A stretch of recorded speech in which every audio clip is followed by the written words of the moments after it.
Muy buenas tardes a todas y a todos. Bienvenidos a la octava sesión del ciclo de migraciones al Paraguay a lo largo de los siglos XIX, XX y XXI. Este ciclo organizado por el Centro Cultural de España, Juan de Salazar, por el Comité Paraguayo de Ciencias Históricas y por la Universidad Autónoma de Madrid.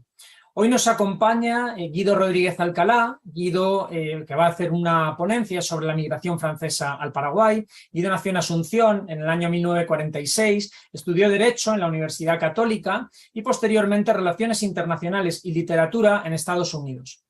Ha sido docente, periodista y traductor, es miembro de la Academia Paraguaya de la Historia y también de la Academia Paraguaya de la Lengua Española, desde cuyo local nos atiende hoy. Ha publicado artículos y ensayos históricos y literarios sobre distintos aspectos de la lengua, la literatura y la historia de Paraguay y la región, así como relatos de ficción también. Entre sus libros se destacan Sobre el autoritarismo y otros ensayos, obra de 2017, Nueva Burdeos, colonización francesa en el Paraguay, publicado en 2005, en coautoría con el historiador francés Luc Capdevila, y también Residentas, destinadas y traidoras, testimonio de mujeres de la Triple Alianza, una obra del año 1991. Bueno, Guido, es un placer tenerte en este ciclo, nos complace muchísimo que estés hoy con nosotros.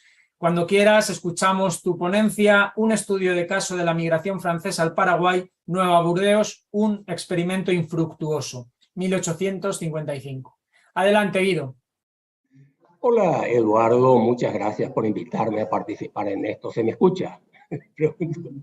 Está todo bien. Bueno,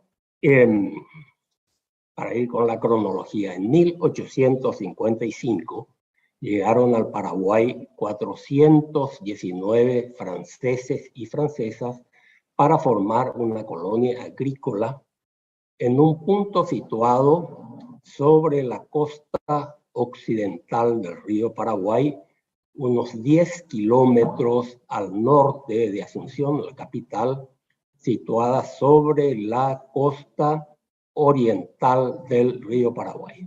Bueno, todo texto de geografía del país se dice que el río Paraguay divide al país en dos zonas distintas, y no solamente, bueno, en todo sentido, también geológicamente, ya lo decía Félix de Azara. Al este estaban en tiempos precolombinos y después los guaraníes, que aceptaron la prédica jesuita y franciscana y vivieron en las reducciones, de las que se ha dicho muchísimo. Al oeste estaban los indios mayá, que eran nómades que se hicieron con el caballo gracias a la llegada de los españoles, y también aprendieron a forjar el hierro para hacer puntas de lanza y armas, y que, bueno, eran irrecuperables en la opinión de las autoridades coloniales y postcoloniales, que no variaron mucho en su actitud hacia el indígena. De cualquier manera, en 1855, para poblar el Chaco, como decía, aunque ya estaba poblado, el presidente Carlos Antonio López decidió asentar esa colonia, que tenía que comenzar a ocupar el Chaco. Se ha ocupado, pero bueno, ocupar para la República del Paraguay, y proveer de legumbres y productos agrícolas a la capital, Asunción. En teoría, bueno, era aceptable el proyecto.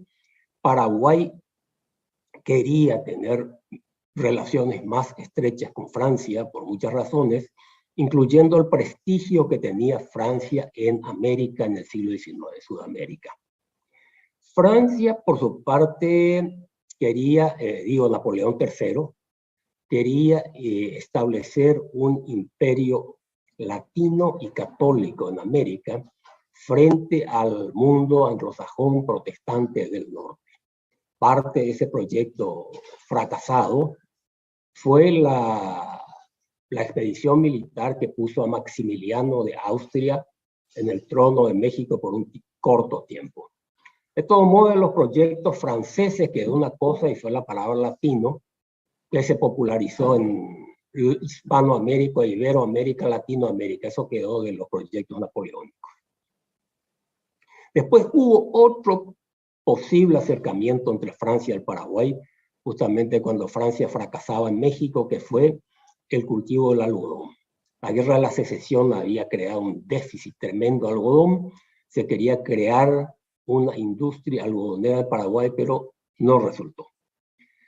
De parte de Paraguay, tenemos que decir que, bueno, el presidente Carlos Antonio López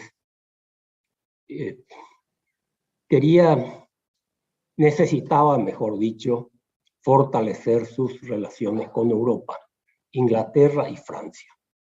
Este señor llegó a la presidencia de la República en 1841, después de la muerte del dictador supremo y perpetuo, el doctor José Gaspar Rodríguez de Francia, que murió en 1840 y se mantuvo en el poder desde 1814 a 1840. Durante su gobierno se cerraron las fronteras. El Paraguay siguió una política de aislamiento. Sobre Francia, como sobre las misiones, se dijo de todo. Según el historiador inglés Thomas Carlyle, Francia era el único hombre del Paraguay.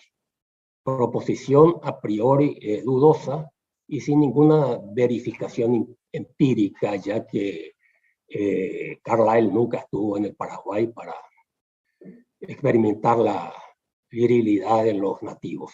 Pero en fin, Auguste Comte, que necesitaba santos para su calendario laico, lo puso a Francia entre sus santos, y a partir de eso toda una mitología. Bueno, Francia y después su sucesor, Carlos Antonio López, y el hijo de López, Francisco Solano López, crearon un sistema socialista en el Paraguay. Y eso es dudoso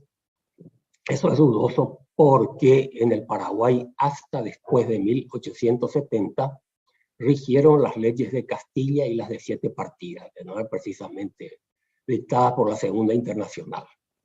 Y porque había instituciones feudales como el pago del diezmo, que no se le pagaba a la iglesia sino al gobierno, y también el auxilio personal, que era la vieja institución europea de la corvea. Ese era el campo, ese era el sistema político, económico, social del Paraguay, el sistema colonial que se consolidó con Francia, que ocupó el lugar del gobernador español, y que de alguna manera se trató de superar bajo la presidencia de López. López abrió el país al mundo, estableció relaciones diplomáticas con Francia y con Francia, Cerdeña, Inglaterra, Países Bajos, Austria. Pero sus planes de modernización, de apertura, se vieron demorados durante más de 10 años. Porque en la Argentina, la Confederación Argentina, que no era la República Argentina, estaba el restaurador Juan Manuel de Rosas, que tenía el control del río Paraná. Y bueno, sin el río Paraná, sin la comunicación expedita del río Paraná, Paraguay no podía tener relaciones con Europa, incluso con Brasil. Había una ruta por el Brasil, había una ruta por Bolivia, pero la única vía de comunicación viable, si se puede hablar así, era el río Paraná, controlado por la Confederación Argentina. Cayó Rosas en el 52, llegó el reconocimiento de la independencia del Paraguay por varios países europeos. En el 53, el presidente López mandó a su hijo Francisco Solano López en misión diplomática a Europa, a varios países europeos. Francisco Solano López, general, tenía 28 años. En París se conoció con una bella irlandesa de 20 años, Alicia Lynch. Era comprensible que se enamorara, que la trajera al Paraguay de vuelta, y a partir de la figura de Madame Lynch hay otra mitología, bueno, que no viene al caso. El hecho es que López, el joven López, contrató técnicos extranjeros para crear un arsenal en el Paraguay, un astillero, para llevar el telégrafo y también para mejorar la enseñanza con músicos, con matemáticos, con científicos europeos. Ese fue un proceso de europeización.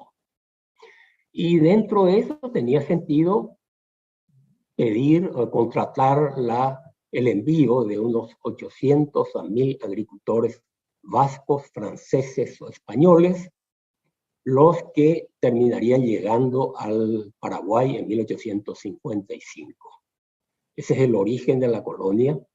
Y los colonos fueron recibidos en condiciones, digamos, relativamente generosas. Se les pagaba el pasaje al Paraguay, la estadía en Buenos Aires y después en Asunción, hasta que se establecieran en el Chaco paraguayo. Se les entregaba a cada uno un campo con una casa, se les alimentaba durante un año y se les permitía, se les exigía que cultivaran la tierra, y a partir del tercer año de estadía en el Paraguay comenzaran a pagar en cómodas cuotas su deuda, la deuda contraída con el Estado paraguayo. Además de eso, se les exoneraba durante 10 años de impuestos y de la prestación del servicio militar. Todo parecía andar bien al principio, pero hubo ya desde el primer momento algunas cosas que no auguraban mucho.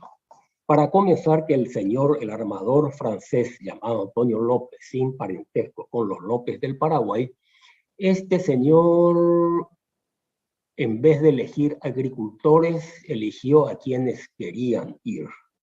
La selección de los agricultores no era la mejor. Parece que las condiciones del viaje, del transporte, del alojamiento no eran las mejores. Y para terminar, los franceses, que no eran 900, sino finalmente unos poco más de 400, llegaron al Paraguay en 3 grupos. El primero llegó en abril de 1855 y eran 134 personas. El segundo grupo, que eran 217 personas, llegó 2 meses después, y finalmente en noviembre de 1855 llegaron los últimos colonos. Y eso conspiró contra el funcionamiento de la colonia agrícola, porque los que llegaron y se establecieron en abril ya eran muy pocos, no podían darle una cierta densidad urbana a la colonia. Estaban solos, no tenían lo necesario a pesar de la ayuda paternalista que les dispensaba el gobierno paraguayo. Bueno, al principio sí, el cónsul francés, que se llamaba Breyer, Lucien de Breyer, visitó la colonia en julio, quedó muy contento con lo que se veía ahí. Había ya cultivos, hay gente que prosperaba hasta cierto punto en el lugar, a pesar de que los campesinos se quejaban de que no les daban suficiente pan y vino. Pero resulta que el pan nuestro cada día es más bien una expresión literaria. Era una expresión literaria en el campo del Paraguay, donde no había pan. Había mandioca, había maíz, había no sé, pero el pan se hacía con harina importada. Eso era para algunas ciudades, no para los campesinos. Vino tampoco, no había vino. Y ahora hay algunas bodegas, pero en general el vino paraguayo es el que se trae de la Argentina. O sea, aquí se puede decir que hubo un shock cultural. Los franceses estaban en un país desconocido, la mayoría no sabía lo que era agricultura, gente muy interesada quizás no sabía castellano, y por eso en la colonia, como juez de paz, pusieron al señor Luis Caminos, que era un funcionario de alto rango en el Paraguay, que hablaba perfectamente francés, para actuar de intérprete entre los agricultores y las autoridades paraguayas. El jefe militar del lugar era el coronel Vicente Barrios, yerno del presidente Carlos Antonio López. No, todavía no era yerno, todavía no se había casado con la hija del presidente, pero ya, bueno, sí, ya era de la familia. Así que eso quiere decir, sí, se le dio la importancia. El gobierno paraguayo tenía buena voluntad para que esos campesinos realmente se establecieran, prosperaran, se poblara el Chaco con franceses, con europeos, también eso estaba previsto. Y por su parte, el cónsul francés también estaba contento. Pero comenzaron estos pequeños malentendidos. Y por otro lado, el Chaco era la tierra de los indios salvajes, como se decía entonces, y para proteger a los colonos de los salvajes, se puso una fuerte guarnición militar, pero la conducta de los militares no fue precisamente ejemplar. Hubo muchas quejas en ese sentido. Hubo muchas quejas y bueno, tuvieron que relevar a unos cuantos militares. Para completar las dificultades, hubo una tremenda inundación que arruinó los cultivos. Y los campesinos quedaron incapacitados para valerse por sí mismos. Seguían recibiendo ayuda, víveres, efectivo, incluso dinero efectivo del gobierno paraguayo. Y por otro lado, también estaban sometidos a un control muy estricto. Hay una disposición del gobierno por la cual los campesinos tenían entera libertad para vender el fruto de sus productos, pero tenían que dar informe al jefe militar de la región. Y esto, no sé, esto no podía caer bien a un campesino europeo francés, no es que fuera país de jauja, la Francia de Napoleón III, pero, no sé, en las sociedades pequeñas los mecanismos de control social son más estrictos que en las sociedades, que no sé, que sí, en la campaña francesa y no digamos ya París, donde el emperador no podía saber quién vendía, no sé, maíz, si es que había maíz en Francia o lo que sea. Y había otras formas de control. Por ejemplo, hay una carta notable de Luis Caminos. El señor, no recuerdo el nombre ahora, que pide permiso para casarse con la señora, ambos colonos franceses. Pero resulta que hay un parentesco entre ellos. Entonces, ¿qué se hace? Bueno, los extranjeros no se podían casar sin permiso del presidente de Paraguay. Esa fue una costumbre establecida por Francia. Digamos que ya a partir del siglo XVII, con el Sínodo de Asunción, se dispuso que el cura, dentro de su jurisdicción, casara sin ningún tipo de autorización especial. Pero bueno, eso cambió bajo el doctor Francia, siguió, y bueno, entonces Luis Camino dice, mira, bueno, aquí están los señores que quieren casarse, pero bueno, ¿qué hago? Porque son primos. Eso tiene que ir a la iglesia, porque había matrimonio religioso, no había matrimonio civil. Y bueno, entonces se va a la iglesia, bueno, y entonces viene el decreto del presidente López. Bueno, en lo sucesivo, toda cuestión matrimonial, toda dispensa, tiene que ser tramitada ante las autoridades religiosas. Realmente no sé, dice algo sobre la pequeña historia, la vida cotidiana del Paraguay, que se europeizaba hasta cierto punto, porque es cierto, llegaron hasta peluqueros franceses al Paraguay de López. A partir de 1850 y tanto, se renovó la capital y, no sé, me permito leer un anuncio apareció en el Eco del Paraguay, un periódico de la época. Señoras y caballeros, si ustedes gustan peinar a la moda de París, la capital que da las modas al mundo entero, vayan al peluquero francés, el señor Castañ, que se haya establecido en la plaza nueva del mercado, al lado de la botica. Su habilidad es bien conocida en París, donde siempre le echarán de menos la princesa Matilde, prima del emperador, y los embajadores. Bueno, había anuncios de este tipo, clases de francés, clases de baile, peluqueros, todo lo demás. Sí, en Paraguay, Asunción, Paraguay cambiaban hasta cierto punto, pero no tanto. Y ahí surgieron los conflictos. Los franceses no se sentían a gusto bajo la tutela, aún bien intencionada del gobierno paraguayo. Vino la inundación, se quedaron sin nada, decidieron migrar, ya no podían hacer nada. Empezaron las deserciones. En todo caso, fueron consideradas deserciones por el gobierno paraguayo. Y bueno, ahí se llega a un decreto bastante drástico del presidente López, un decreto de 27 de septiembre de 1855. En mayo, en junio, julio, todavía estaban bien las relaciones, en septiembre huyen, desertan varios franceses, entonces por decreto del presidente se les condena a muerte. gran escándalo. Estaba por entonces en el Paraguay un español, se llama Ildefonso Antonio Bermejo. Bermejo dejó después un testimonio bastante negativo sobre la estadía de Paraguay, sobre el presidente López, pero aún así, él decía una cosa: López no era un sanguinario.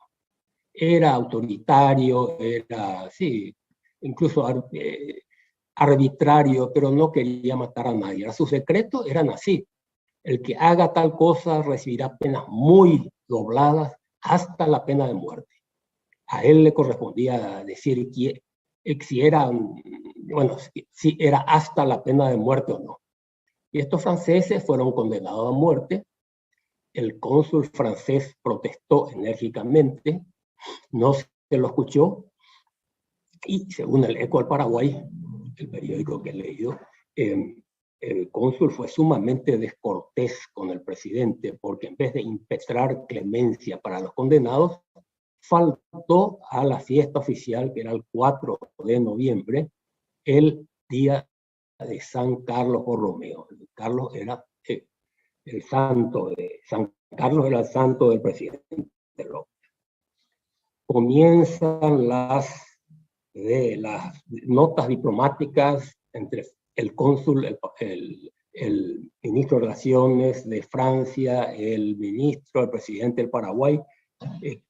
Finalmente, en diciembre del 55, muy poco después de la fundación del establecimiento de los colonos, dice un decreto de López: bueno, vista la necesidad de liberar al país de un grupo de zánganos gravosos, se decide que los franceses que quieran irse podrán irse. Ya no se les condena a muerte por evadirse, por fugarse, sí, pero tendrán que devolver al gobierno lo que el gobierno les dio.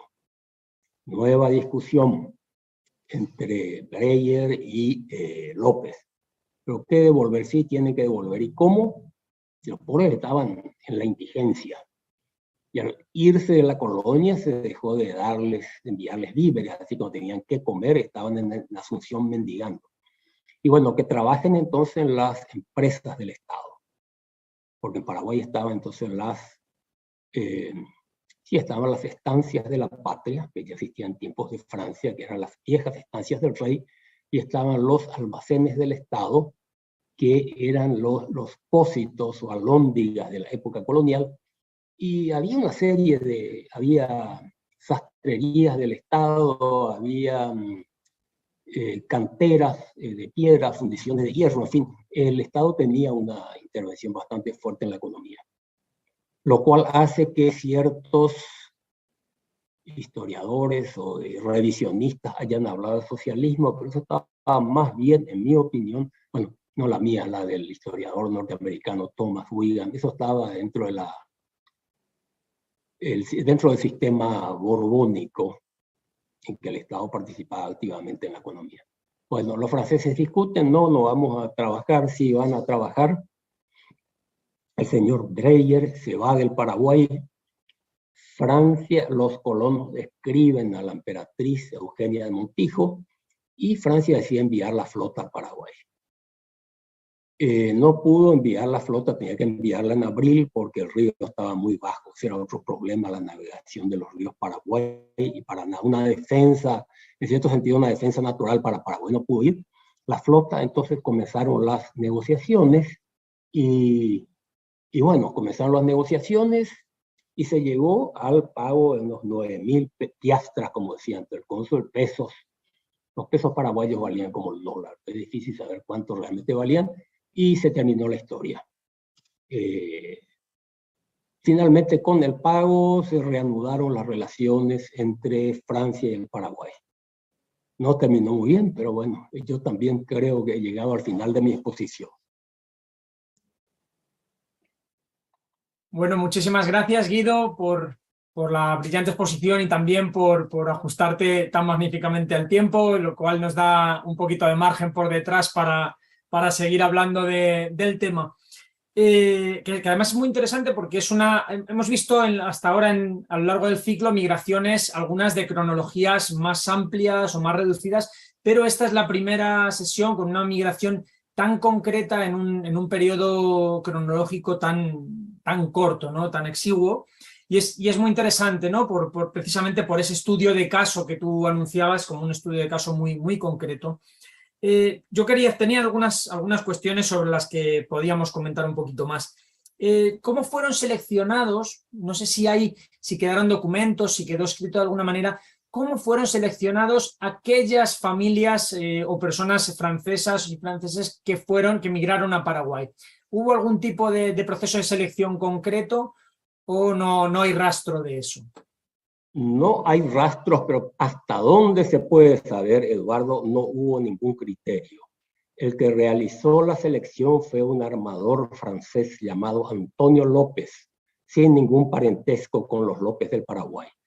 Y como él cobraba una comisión por cada agricultor o no, por cada colono que enviaba al Paraguay, entonces, no sé, los reunió y hasta donde pudo. No había ningún criterio, eso explica en parte el fracaso de la colonia. Entiendo, seguramente a lo mejor en algún sitio quizá exista, eso es algo que se puede, animamos desde el ciclo a que se pueda seguir profundizando, a lo mejor hay algún archivo en Francia. Yo no sé si, por entrar un poco también en el tema de archivos, Guido, yo no sé si se ha podido consultar información en Francia relativa a esta migración, relativo a este proceso de colonización del año 1854, o si casi toda la información que se maneja es la producida historiográficamente en Paraguay o los documentos en Paraguay. ¿Hay documentación en Francia para investigar o que se haya trabajado ya? Sí hay, Eduardo. Luc Capdevila justamente revisó los archivos franceses y además existe un excelente libro que es a ver, no sé si se ve, o se lo ve al revés. Bueno, yo creo que ese es un libro muy serio y que este señor Peter Schmidt revisó lo revisable, lo existente. Pueden aparecer nuevos documentos, sí, por cierto, pero no sé de la existencia de más. Muchas gracias, Guido. Sí, la verdad que en ese libro de Peter Schmidt es justo donde yo había tenido el primer acercamiento estudiando las relaciones con España, que al final es mi tema de investigación. Pues sí, revisé en algún momento las relaciones con otros de los países europeos y justamente había tenido por ahí el primer acercamiento, ¿no? A través de ese libro que nos has mencionado. De hecho, en ese libro de Smith se habla de las condiciones del contrato que se firmó en el año 54, en septiembre del 54, entre Paraguay y Francia. Yo no sé si podrías hablarnos un poquito más de esas condiciones que se firmaron para las características de los migrantes que debían viajar, y también si tú tienes constancia de si esas exigencias o esas condiciones se cumplieron o no se cumplieron. Hasta donde yo sé, Eduardo, no se cumplieron, todo quedó a la disposición del señor Antonio López. En cuanto a ver un poco, no sé si te leo algunos trozos del contrato firmado por Antonio López y utilizando el libro Schmidt, básicamente. ¿Qué era? Que se le daba a cada colono un terreno de 4 cuerdas y media. Los que tuvieran familia recibían más. 4 cuerdas, una cuerda era aproximadamente 72 metros por 72 metros. La cuerda de terreno valía 8 pesos paraguayos. Teóricamente equivalían a $8 norteamericanos, el peso fuerte.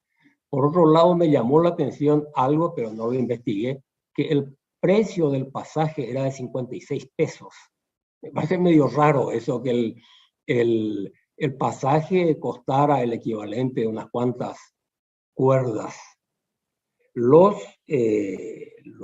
migrantes tenían que ser hombres de hasta 40 años si estaban casados y tenían hijos de hasta 45 años, y por lo demás tenían que venir hombres, sí, ya de 16 años, hombres aptos que no tenían que estar ni enfermos, ni inhabilitados, que tuviesen certificado de buena conducta, que llegaban para ocupar el terreno que se les había preparado. El terreno tenía 4.500 metros de frente sobre el río Paraguay, 9.000 metros de fondo. Para preparar ese terreno, para construir las casas y todo lo demás, se habían utilizado 1.000 trabajadores paraguayos. ¿Qué otra cosa? Otra cosa, esto no está en las condiciones. Había exención de impuestos durante 10 años. A partir del tercer año de trabajo se destinaba la cuarta parte de lo ganado en el terreno para el pago gradual de la deuda contraída con el Estado paraguayo. No viene a lo que me preguntaste, Eduardo, pero me gustaría decirlo. Creo que este sistema de creación de colonias, la fundación se hacía sobre la base de una decisión gubernamental. Todo estaba regulado, que no era el sistema de los ingleses y los portugueses. Decirle, bueno, señor, usted vaya, ocupe la tierra que pueda, si no lo comen los jaguares, le reconocemos la propiedad. Se da, pero tampoco le damos nada. Si usted gana, gana, y si pierde, nosotros no le compensamos nada. Aquí el Estado paraguayo asumía la responsabilidad de la marcha, del futuro de la colonia. Y nos resultó.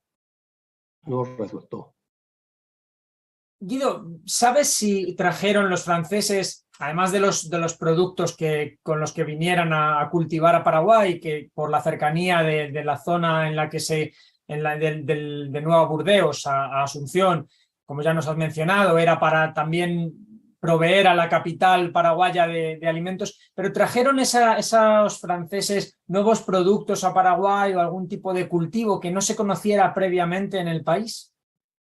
No que yo sepa, Eduardo, porque formaba parte del contrato que las semillas tenía que proveerlas el gobierno paraguayo. Y además existen informes bastante precisos de lo que habían cultivado, que eran, no sé, maíz, mandioca, zapallo, creo que se dice calabaza en España, porotos, tabaco. El tabaco hubiera podido ser un producto de exportación, parece que era un tabaco de buena calidad. Había caña de azúcar. Las autoridades de campaña llevaban un registro exacto de lo que se cultivaba en todo el país, incluyendo Nueva Burdeos. No había nada particular. No trajeron ningún producto nuevo. Y sobre el idioma, Guido, ¿qué podrías contarnos? Porque a diferencia de otras migraciones que ya hemos visto en este ciclo y algunas que veremos después, esta es una migración que duró un corto periodo, y eso dificulta el aprendizaje del castellano. Y además se da otra circunstancia, y es que a diferencia de otras que también hemos visto, al producirse en la zona del Paraguay occidental, el contacto con el guaraní probablemente sería menor que en otras regiones del Paraguay oriental. Estos migrantes franceses, en el poco tiempo que estuvieron, entiendo que por supuesto entre ellos hablarían francés, pero para la relación con Asunción, con el comercio, o incluso con los niños para que tuvieran oportunidades más adelante, ¿aprendieron castellano? ¿Llegaron a manejar algo el guaraní? ¿Se sabe algo de esa cuestión, de la cuestión idiomática? En un documento de la época se dice que, puesto que no sabían castellano, estaba ahí el señor Luis Caminos para traducirles los decretos, leyes del gobierno y para que pudieran entenderse con las autoridades de Asunción. Guaraní no creo, porque no tenían contacto con ninguna comunidad guaraní hablante. No estaban integrados, no aprendieron, hasta donde puede saberse, tampoco se habían integrado en un sentido, no sé cómo decir, psicológico, se sentían extranjeros, se sentían completamente extraños en el país, y en esas condiciones nadie se preocupa en aprender el idioma local. Sí. Sí, justamente esa era un poco mi siguiente pregunta. No sé si tenías, si había visos de que la integración, aunque fuese de algunas familias, pocas familias, hubiese tenido un poquito más de longevidad en el tiempo, que hubiesen llegado quizá a asentarse algunas en Asunción, que hubieran creado algún tipo de negocio que tuviera mayor recorrido, un poco cómo había sido esa integración. Ya nos lo acabas de mencionar, que muy escasa, pero si tuvieras alguna pista más. Según una investigadora chilena, solo 3 familias quedaron en el Paraguay. Todas las demás, o no sé si se fueron a la Argentina, al Uruguay, no sé, no en el Paraguay. Hay una familia, la E, que sí que desciende de los colonos, de los primeros colonos, y no sé qué otras más, pero no he podido tratar con los descendientes. Pero no quedó prácticamente nada de aquella influencia. Había franceses en Asunción, sí, había maestros de música, había un colegio de señoritas, de la señora Isidora Duprat, pero esos no eran colonos, eran inmigrantes que estaban en Asunción y no eran nada, no trabajaban en la agricultura. Y aprovechando que te tenemos aquí, Guido, que justamente en ese libro sobre los testimonios de las mujeres en la Triple Alianza, que es de tu autoría junto con Capdevila, ¿qué papel jugaron las mujeres? Entiendo que esa migración francesa, algunas eran familias, había familias y vendrían los hombres con las mujeres, con sus esposas. ¿Qué papel jugaron? ¿Se sabe algo? ¿Ha quedado algún registro de qué actividades realizaban ellas? Si tenían algún contacto también con la producción agrícola o si estaban más en el ámbito doméstico. No sé muy bien si ha quedado eso registrado. Que yo sepa, no, Eduardo. O sea, dice que las mujeres eran costureras. Hay un caso de una mujer, bueno, el caso del hombre que quiso casarse y pidió dispensa, el caso de una señora que quiso casarse con otra persona, pero para ser sincero, no se documentaba lo que hacían las mujeres en general en aquel tiempo. Muy difícil de saber qué hacían, sí. Señor fulano y su familia, esos eran los registros oficiales. Y su familia. Y familia podía ser la esposa o los hijos, no sé, pero el jefe de familia, digamos, era el que quedaba registrado en los archivos.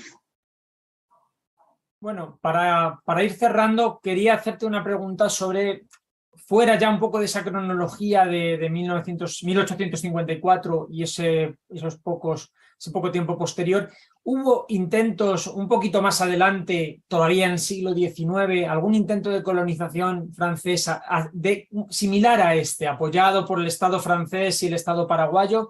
¿O después de esta experiencia infructuosa, como tú titulabas tu ponencia, la cosa quedó en el Oparedí y ya nunca se retomó la cuestión, al menos en las décadas siguientes? No hasta después de 1870.